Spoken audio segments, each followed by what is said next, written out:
جس کے دماغ کی کوئی مثال نہیں دی جاتی. وہ مرغی اور انڈے کی پیدائش کی بات کرتا ہے. زرداری صاحب آپ کو شاید یہ نہ سمجھ آئے کیونکہ آپ جو جانور پسند کرتے ہیں وہ تو عربی گھوڑے ہیں, وہ تو استبل میں بندھے ہوئے ہیں, ان کی تو مہنگی قیمت اور مہنگی گائیں ہیں. یہ غریب مرغی اور انڈے کی معیشت آپ کو واقعی سمجھ میں نہیں آ سکتی. مگر ہمیں اس کے لیے کچھ کرنا پڑے گا. زرداری صاحب آپ کہہ رہے ہیں آپ کو کچھ کرنا, اور ہم پاکستان پیپلز پارٹی سوچتی ہے, بی بی صاحبہ سوچتی تھی, بھٹو صاحب سوچتے تھے. سرداری صاحب آپ کہتے ہیں کہ اب کچھ کرنا ہوگا. انہوں نے کہا بی بی شہید سوچتی رہیں, بھٹو صاحب سوچتے رہے, یہ بھی سوچتے رہے. اس میں کوئی شک نہیں, آپ بہت سوچتے ہیں. لیکن کس چیز کے بارے میں آپ سوچتے ہیں؟ آپ لوگ سوچتے ہیں اومنی گروپ سے 86 ارب روپیہ کس طرح لیا جائے. آپ لوگ سوچتے ہیں کہ 5 کروڑ روپیہ روزانہ دبئی کس طرح پہنچایا جائے. آپ لوگ سوچتے ہیں کہ محترمہ بے نظیر بھٹو کی وصیت کو کس انداز میں لایا جائے. آپ لوگ سوچتے تھے کہ بلاول زرداری کو بلاول بھٹو کیسے بنایا جائے. آپ لوگ سوچتے تھے کہ ایان علی کے تھرو پیسے دنیا میں کس طرح بھجوائے جائے. آپ لوگ سوچتے تھے کہ تاج محل کی طرح ایک بڑی بلڈنگ لاڑکانہ میں کس طرح کھڑی کی جائے. آپ لوگ یہ بھی سوچتے تھے کہ عوام سے روٹی, کپڑا اور مکان کس انداز میں چھینا جائے. زرداری صاحب آپ نے واقعی بہت سوچا. آپ نے صحیح کہا, آپ کو کرکٹ کھیلنا نہیں آتی, آپ کو سیاست کرنا آتی ہے. میرے خیال میں یہ سیاست نہیں تھی, یہ بہت بڑی فنکاری ہے جو صرف آپ ہی کو آتی تھی کیونکہ آپ سوچتے بہت ہیں. آپ کی حکومت سوچتی رہی, اس میں کوئی شک نہیں کہ آپ لوگ 3650 دن سوچتے ہی رہے. آپ سوچتے ہی رہے اور کام ختم بھی ہو گیا. اب آپ کا کام نہیں رہا, اب کرنے کے کام جے آئی ٹی کے. آج کے پروگرام میں میرے ساتھ ہوں گے ظفر ہلالی صاحب. ظفر ہلالی صاحب کسی تعارف کے محتاج نہیں, پاکستان کے بڑے چینلز پر وہ اپنے تبصرے دینے میں مشہور ہیں. آئیں ایک بریک کے بعد ظفر ہلالی صاحب سے بات کرتے ہیں. اچھا ظفر ہلالی صاحب, زرداری صاحب نے ابھی مڈ ٹرم الیکشن کی بات کی, انہوں نے پی ٹی آئی گورنمنٹ سے حساب بھی مانگ لیا. آپ زرداری صاحب کے اس بیان کو انہوں نے 2019 میں کہاں دیکھ رہے ہیں؟ دیکھیے بات اصل یہ ہے کہ 2019 پہ اگر آپ عوام کو پوچھیں, لوگوں کو پوچھیں اور کالم کا پوچھیں تو 2019 میں ہم سب جیل میں دیکھ رہے ہیں. تو پتہ نہیں وہ کیا بات کر رہے ہیں کہ الیکشنز اور یہ اور وہ. اگر بھی الیکشنز ہوں وہ تو نہیں ہوں گے نا. اگر بھی الیکشنز ہوں, یہ کورٹ عدالتیں سے جب فیصلے آ جائیں گے تو میں نہیں کہتا اگر وہ بچ جائیں تو بچ جائیں, مگر سب لوگ سمجھتے ہیں کہ وہ ادھر ہوں گے جدھر وہ کہہ رہے ہیں آج کل کہ وہ ان کا دوسرا گھر ہے. تو ان کو یہ بات کہنا میرے خیال میں یہ صرف اور صرف میرے خیال میں اس لیے ہو رہا ہے کہ وہ کہنا چاہتے ہیں کہ آپ کو اس وقت پاکستان میں امن چاہیے اور مجھ کو پکڑ کے میرے ساتھ اگر کورٹ نے جیل بھیجا تو آپ کو امن نہیں ملے گا. تو بہتر یہ ہے کہ میرے ساتھ کوئی ٹھیک. اچھا ابھی ظفر ہلالی صاحب انہوں نے 100 دن بھی انہوں نے اپنے گنوائے, انہوں نے اپنے کام بتائے, انہوں نے سوات کا کریڈٹ لینے کی کوشش کی. کیا آپ کو لگتا ہے کہ واقعی انہوں نے یہ بی بی کارڈ اور سوات کا کہاں چیز تھے, خدا جانے کیوں انہوں نے اتنا دیر لگایا ایکشن لینے کے پہلے.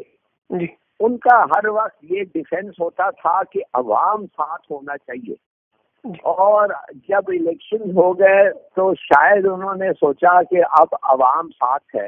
میں ان سے پوچھنا چاہتا ہوں کہ عوام دہشت گردوں کے خلاف کب نہیں ساتھ تھے, اور بالکل پہلے لینا تھا. تو اگر ان کے رول میں لیا ہے, ان وقت کے دوران میں لیا ہے, تو وہ کہ وہ اس سے میں تو کچھ نہیں سمجھتا ہوں ان کا کوئی ہاتھ تھا اس میں. اچھا ہلالی صاحب انہوں نے غریبوں کی تکلیف پر بڑا گہرا دکھ اور رنج دیا. انہوں نے کہا کہ مجھے اپنی بیٹیوں کی, اپنی بہنوں کی, غریب کے حق پر کوئی ڈاکہ ڈالتا ہے تو انہیں بڑا دکھ ہوتا ہے اور تکلیف ہوتی ہے. آپ اس بارے میں کیا سمجھتے ہیں؟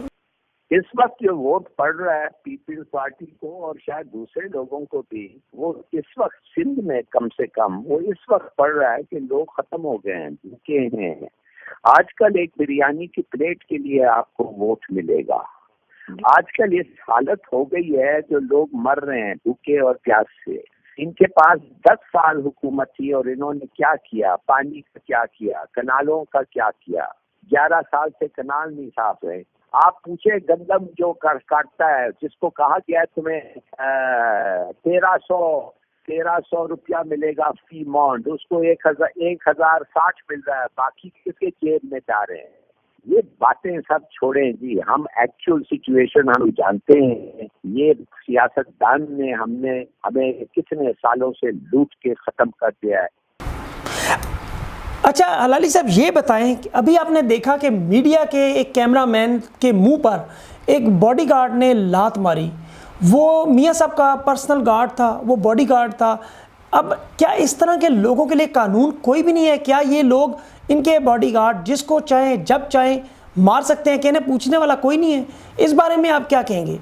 کرتے ہیں اس لیے ان کو ایک قسم کی امیونٹی سمجھی جاتی ہے. ہم اتنے بڑے لیڈر کے جان کی حفاظت کر رہے ہیں، کچھ نہیں کر رہے ہیں. یہ ان پڑھ جاہل لوگ ہیں. تو بڑا اچھا ہے، انشاءاللہ اس کو سزا ملنا چاہیے. اور میں تو سمجھتا ہوں ہر گارڈ ان کے جو ٹرینڈ ہوتے ہیں پرائیویٹلی ان کو نکالنا چاہیے، پولیس کو رکھنا چاہیے اور ان سے پیسے لینے چاہیے پولیس کے گارڈ کے لیے. اچھا حلالی صاحب ایک اور چیز ابھی ہم نے دیکھی کہ پی ٹی آئی کے صوبائی وزیر جو وزیر قانون ہیں، دوسری طرف پاکستان مسلم لیگ نون کے قانون کے قیدی حنیف عباسی صاحب، ان کی بیٹی کے لیے جو انہوں نے ایم ایس طارق نیازی صاحب کے اوپر ایک پریشر ڈالا، ان کو مجبور کر رہے تھے ٹرانسفر کے لیے. کیا سیاسی مفادات اور ذاتی مفادات ایک نقطے پر جمع نہیں ہو جاتے؟ جو پارٹی ہے، ہر پارٹی ان کی پارٹی ہے. جدھر منافع ہے، جدھر پیسے بنتے ہیں، یہ ان کا پارٹی ہے. بے شک پی ٹی آئی میں ہو اور کوئی نون میں ہو، جب وہ دیکھتے ہیں فائدہ ادھر، آپ دیکھتے نہیں ہے فٹک ادھر سے ادھر، ادھر سے ادھر. یہ بسرا جو ہے، یہ اب بسرا پی سے پی ٹی آئی آ گیا. 2 سال پہلے یہ تو سب پہ ٹوٹ پڑتا تھا پی کے لیے. یہ چھوڑیں جی، ان کو ہم اچھی طرح پہچانتے ہیں. افسوس یہ ہے کہ ہماری عوام جو ہے اتنی غریب ہے، اتنی غربت میں ڈوبی ہوئی ہے کہ ناظرین آپ نے آج کا پروگرام دیکھا. خدا کے گھر دیر ہے اندھیر نہیں. ہر وہ شخص جس نے پاکستان کی عوام کو، پاکستان کو لوٹا، ایک دن انشاءاللہ قانون کے شکنجے میں ضرور آئیں گے اور یہ سارے پیسے عوام میں واپس آئیں گے، چاہے آج آئیں جب آئیں. امید ہے کہ عمران خان صاحب وزیر اعظم پاکستان اس پر فوکس کریں کہ جو سرے میل اور سوئس بینکوں کے جو کیسز 5 سال تک لٹکے رہے، ان کے بھی فیصلے ہمیں سننے میں ضرور نظر آئیں گے. پروگرام لائیو وتھ سیبی کاظمی میں پروڈیوسر کمیل حیدر کو اور سیبی کاظمی کو اگلے ہفتے تک کے لیے اجازت دیں. خدا حافظ.